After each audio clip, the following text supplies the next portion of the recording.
В эфире информационная программа «Итоги дня». С вами Марфирина Алексеева. Здравствуйте. Озвучу основные темы уходящего дня.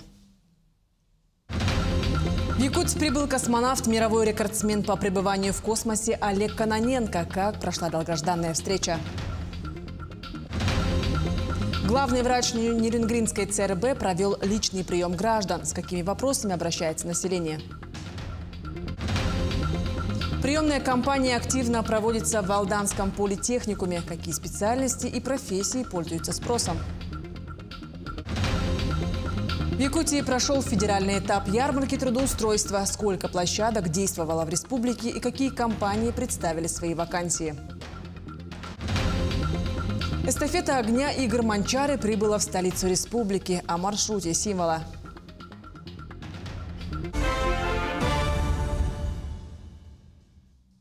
Внебюджетная часть затрат при строительстве Ленского моста будет полностью профинансирована и в установленные сроки.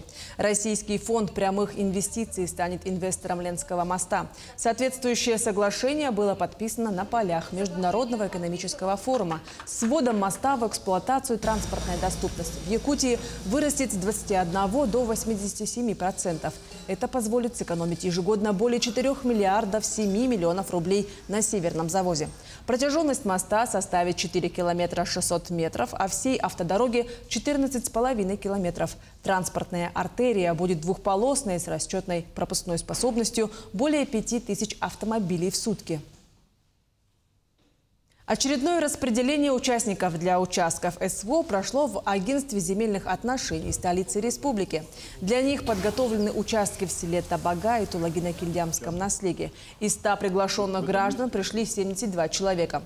В результате сегодня было выдано 25 участков в селе Табага и 47 в Тулагино-Кильдямском наследии. С начала программы распределения участков для военнослужащих СВО выдано 433 участка. Работодатели могут вводить единовременную корпоративную выплату при рождении ребенка на сумму до 1 миллиона рублей. Уже сейчас, не дожидаясь 1 января 2026 года, когда будут внесены изменения в налоговый кодекс. Сейчас налогом не облагается единовременная выплата в размере до 50 тысяч рублей. Но Минфин уже подготовил изменения, которые позволят увеличить необлагаемую налогом единовременную корпоративную выплату при рождении ребенка до 1 миллиона рублей. Глава республики Айсен Николаев сегодня провел встречу с делегацией акимата города Астаны. Во главе с главой столицы Казахстана Женисом Касымбеком на встрече обсуждались вопросы взаимодействия Казахстана и Якутии по многим вопросам от добычи полезных ископаемых до внедрения цифровизации и новейшей технологии. Глава республики отметил давние прочные связи между республикой и Казахстаном, а также поблагодарил гостей за обширную культурную программу, которая представлена в рамках Дней Астаны в Якутии. Также Айсен Николаев и Женис Касымбек подписали меморандум о взаимопонимании между правительством Якутии и акиматом Астаны. Уверен, что реализация этого соглашения, конечно же, поднимет взаимодействие между Республикой Саха-Якутия и Астаной, в целом с Республикой Казахстан, на новый уровень. Мы активно развиваемся, наше сотрудничество идет по многим направлениям, начиная от добычи полезных ископаемых, заканчивая вопросами гуманитарного сотрудничества. Будущее за Арктикой. В столице республики обсудили перспективы международного и межрегионального сотрудничества в Арктике. В заседании приняли участие представители Министерства иностранных дел со всего Дальнего Востока. Якутские специалисты поделились с коллегами опытом в развитии северных территорий. Доклады охватили различные темы – от геокультурного феномена Арктики до научных экспедиций Российского географического общества. Сегодня совещание обсудит дальнейшие вопросы по межрегиональному сотрудничеству в Арктике и, конечно, наметят дальнейшие шаги по улучшению и инвестиционного климата, обсудят проблемы международных связей субъектов на Дальнем Востоке. По итогам будет выработан специальный протокол и рекомендации для всех субъектов Дальнего Востока. А вы мечтали стать космонавтом? Герой следующего сюжета точно. В Якутск прибыл командир отряда космонавтов, герой России, мировой рекордсмен по пребыванию в космосе Олег Кононенко. С республикой у него особая связь, ведь здесь он бывает уже не впервые. Но есть те, кто особенно ждал героя на земле Ланхо. О том, как прошла долгожданная встреча, расскажет Саргалана Неустроева. Волнительное ожидание, предвкушающие взгляды и, наконец, прославленный космонавт входит в зал арктической школы, где его уже ждут десятки юных пытливых умов.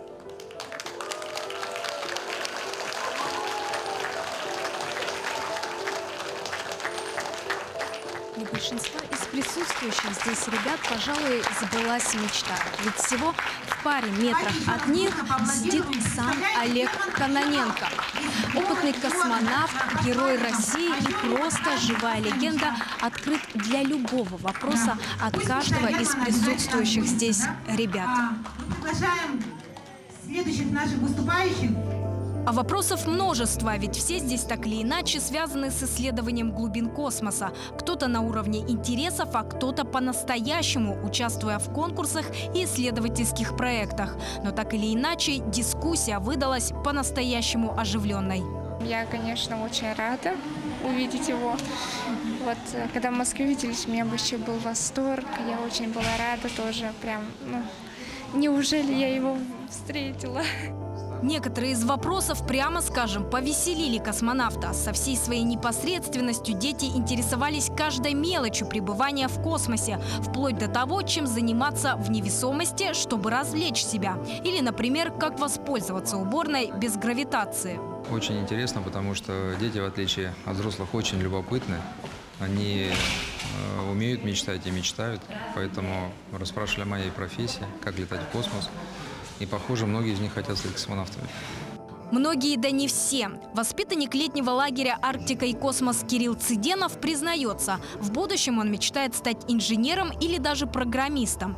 И тем не менее, встреча с Кононенко для Кирилла стала по-настоящему долгожданной. Мы встречались по видеозвонку, и там он говорил, что хочет приехать и встретиться уже вживую.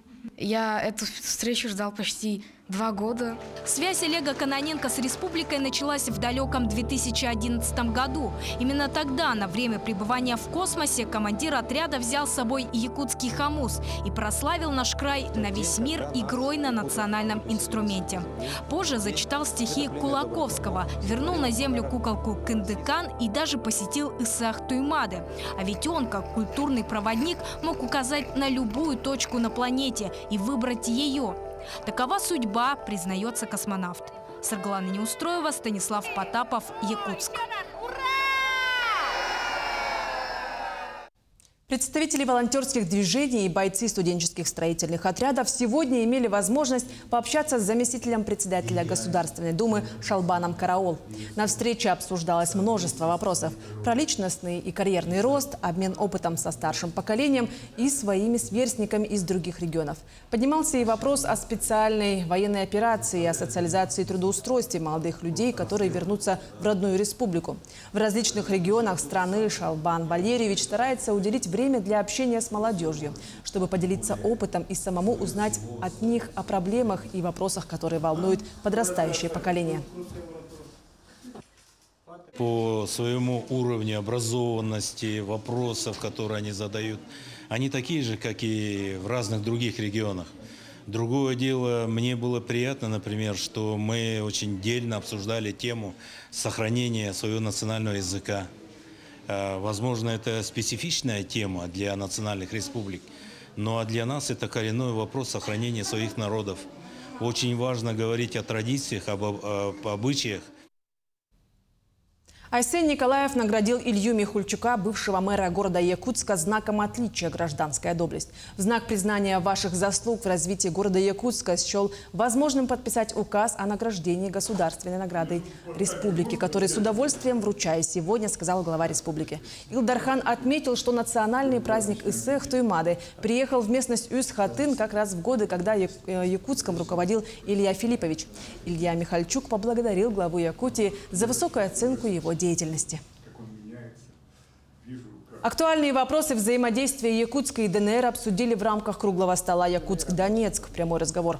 Обсуждались вопросы преподавания новейшей истории в школах. Якутские преподаватели выступили с инициативой создания методических материалов для более глубокого и детального осмысления ситуации, происходящей на новых территориях. Донецкие гости, в свою очередь, выразили благодарность якутянам за помощь, оказанную Донецкой Народной Республике. Якутск является городом-побратимом для наших двух городов, для Докучаевска, для Кировского. Поэтому вот та помощь неоценимая, которая происходит на территории Донецкой Народной Республики, помощь с точки зрения восстановления, помощь с точки зрения того, что огромное количество бойцов из Республики Саха воюют на нашей территории, защищают наши рубежи, она чувствуется. У жителей Нерюнгри появилась возможность лично пообщаться с главным врачом. Каждый четверг в приемной районной больнице проводится прием граждан. Такая работа будет проводиться регулярно и позволит оперативно реагировать на потребности пациентов и повышать уровень доверия к системе здравоохранения. После травмы позвоночника Наталья Орловец 3 года мучается от боли в спине. Назначенное лечение уже не помогает.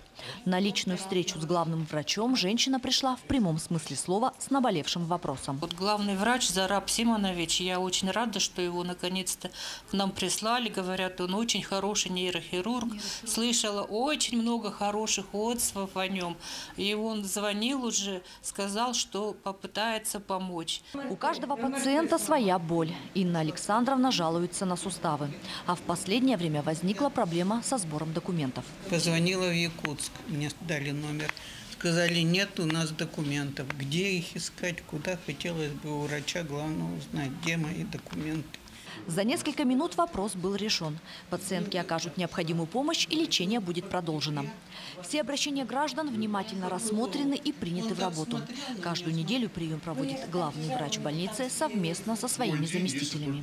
Это сделано для того, чтобы мы могли оказаться в администрации непосредственно все вместе в один и тот же момент времени. Потому что в течение недели кто-то на больничном комплексе, мы часто бываем на стройплощадках, да, и сложно нас застать.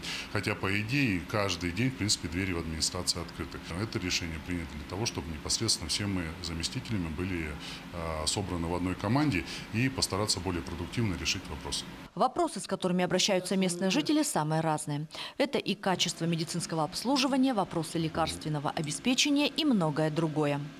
Такой диалог между руководством больницы и пациентами позволяет оперативно решить возникающие проблемы, комплексно искать пути улучшения работы больницы и повышать уровень доверия к системе здравоохранения в целом. Ирина Жданова, Андрей Гаянов, Нерюнгри.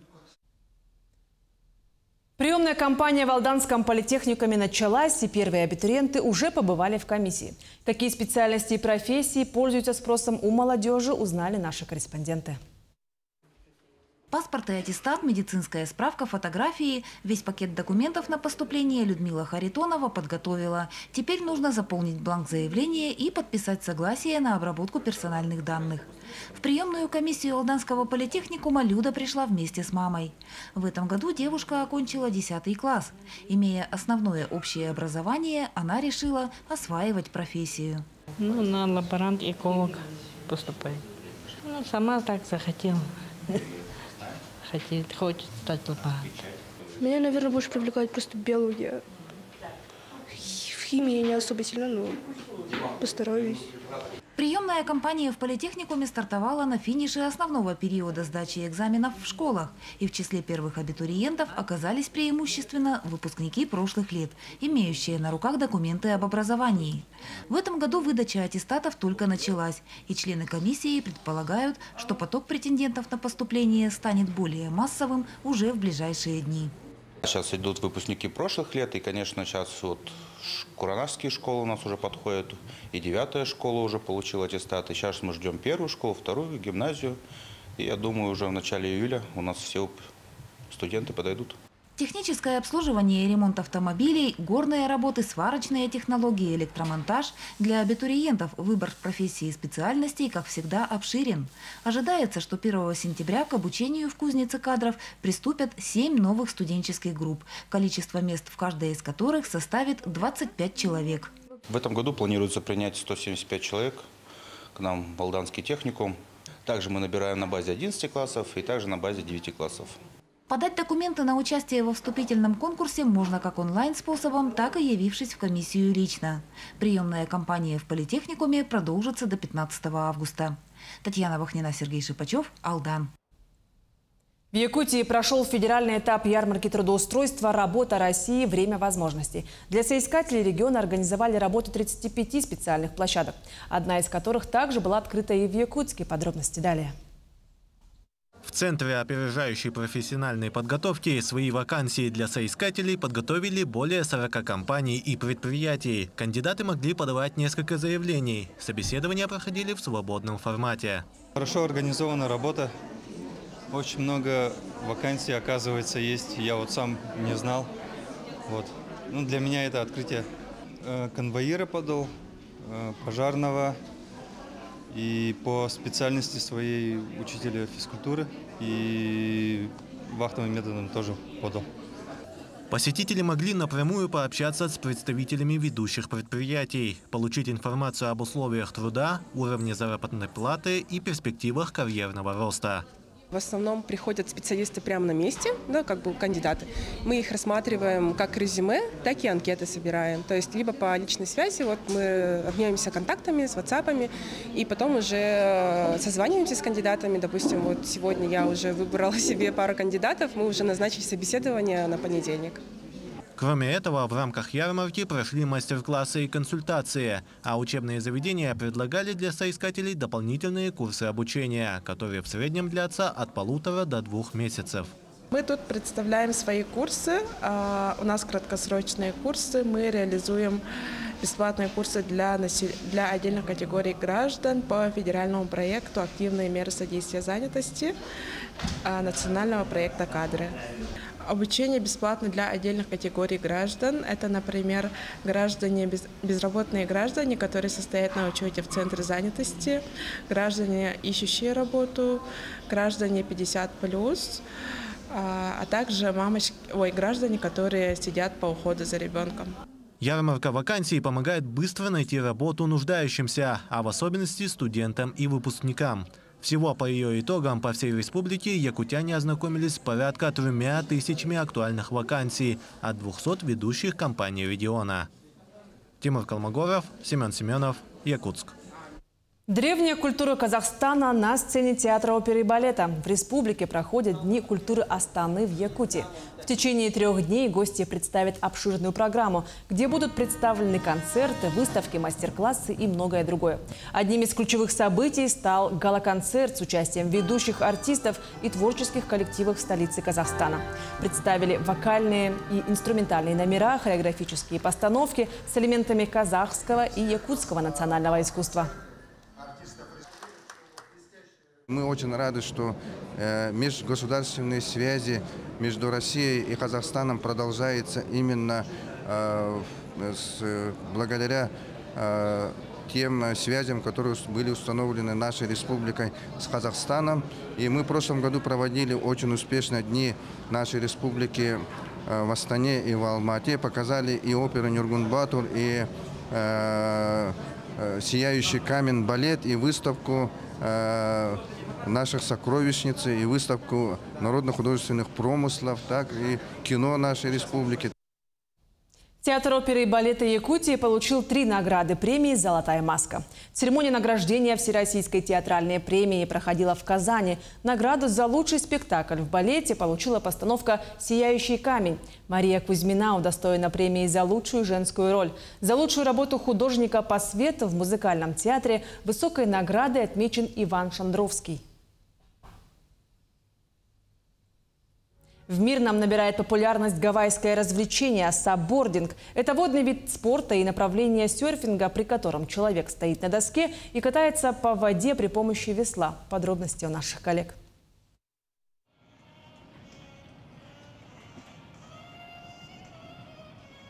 Теперь для прогулок по Малой Батуобии не нужна лодка. Путешествовать по реке и любоваться природой поможет сабборд. Покорить его несложно, особенно если рядом инструктор Владимир Титов. Мужчина узнал о саббординге 5 лет назад и влюбился. Приобрел сначала несколько досок для себя, потом стал инструктором. С прошлого года обучает катанию земляков. За прошлый сезон, если смотреть, то через меня прошло 150 человек. Они все встали на ножки, все освоили управление саббордом, и с ними уже можно выходить дальше на сплавы. Саббординг – это гребля стоя на большой и устойчивой доске. Человек держится за длинное весло и толкает им воду, чтобы двигаться. Это может быть спокойная прогулка, активная тренировка или даже путешествие по реке. Саббординг сочетает элементы серфинга, гребли и расслабления, как в йоге. При этом он не требует особых физических усилий, поэтому подходит для людей любого возраста и телосложения. Теперь научиться кататься на сабборде можно и в мирном. Новичкам рекомендуется стоять на коленях в центре доски. Так вам будет легче удержать равновесие, и вы снизите риск падения. Ну и, конечно же, сможете полюбоваться прекрасными видами. Мирненко Любовь Рудых впервые пришла на саб-прогулку за компанию со знакомой. Раньше плавала только на лодке, а на сапе быстро научилась грести одним веслом. Удачно покатались, не свалились в воду. Очень живописное место на самом деле и очень теплая погода. В принципе, как грести вполне знала, но грести одним веслом стало новым открытием, и поэтому теперь мы умеем с одним веслом кататься на саббордах. Научиться кататься на саб-доске можно за 10-15 минут, но чтобы держаться на доске уверенно, нужно потренироваться несколько раз. Аренда доски и всего, что нужно для катания, стоит 1500 рублей за прогулку. Если у вас есть своя, то заплатите 1000. Прогулки проходят по вечерам в будни со среды и с обеда по выходным на набережной Ириляха. Мария Флоренция, Сергей Коротких, медиакомпания «Алмазный край».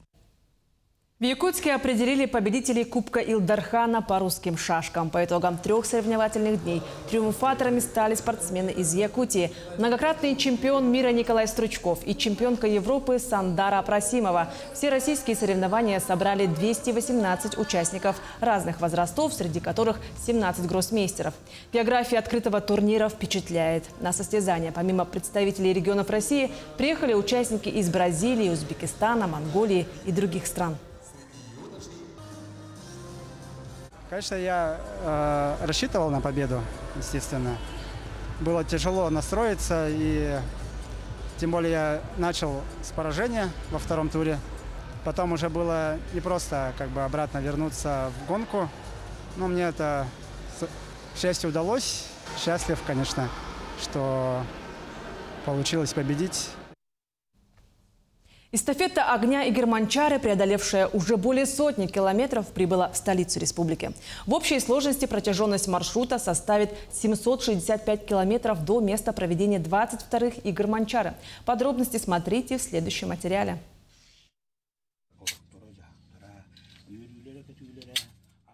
Огонь 22-й спартакиады по национальным видам спорта Игорь-Манчары зажгли 20 июня в местности Арылах Мегино-Кангаласского района, родном Малайсе народного героя Василия Манчары. Огонь зажег алгыщик Спиридон Григорьев и передал его руководителю эстафеты, заслуженному работнику физической культуры и спорта Якутии Дмитрию Горохову. 8 дней мы пробегом прошли где-то 100 километров, 100 лишних километров. В этом году у нас это участники самые спортивные, хоть участвовали в спортивных играх Манчары, ветераны спорта из каждого улуса. Мегино-Кангаласский, Усалданский, Татнинский и это Белинский, горные улуса. После Мегино-Кангаласского района эстафету огня принял Якутск и был встречен в речном порту живым коридором и жителей столицы и молодых спортсменов. Факелоносцы пронесли огонь до спортивного комплекса «Мадун» имени Василия Манчары. А уже завтра он направится в местность Усхатын. 29 июня эстафета станет частью финала игр Дыгына, одного из центральных событий Исеха Туймада. Игры Манчары, как говорится, у нас самое большое мероприятие получается. Это Якутская Олимпиада. 22 игры Манчары будут проводиться в село Итыккөл, Татинский район. И более 1700 спортсменов будут участвовать в этом соревновании по 11 видам спорта. Маршрут эстафеты охватит 4 района. Первыми огонь увидели жители Мегино-Кангаласского района. Побывав в 4 населенных пунктах, хранители огня отправили лампаду в Якутск, где уже в эти выходные пламя и громанчары побывают в священной местности Усть-Хатын, после чего огонь прибудет в Чурапчинский район, и уже 8 июля огонь доставит в Утыккёль, где и пройдет 22-я спартакиада «Игры Манчары». Ольга Захарова, Вероника Таюрская, Иван Семенов, Якутск. Таким увидели уходящий день наши корреспонденты. Ну а я с вами прощаюсь. Всего хорошего и до встречи в эфире.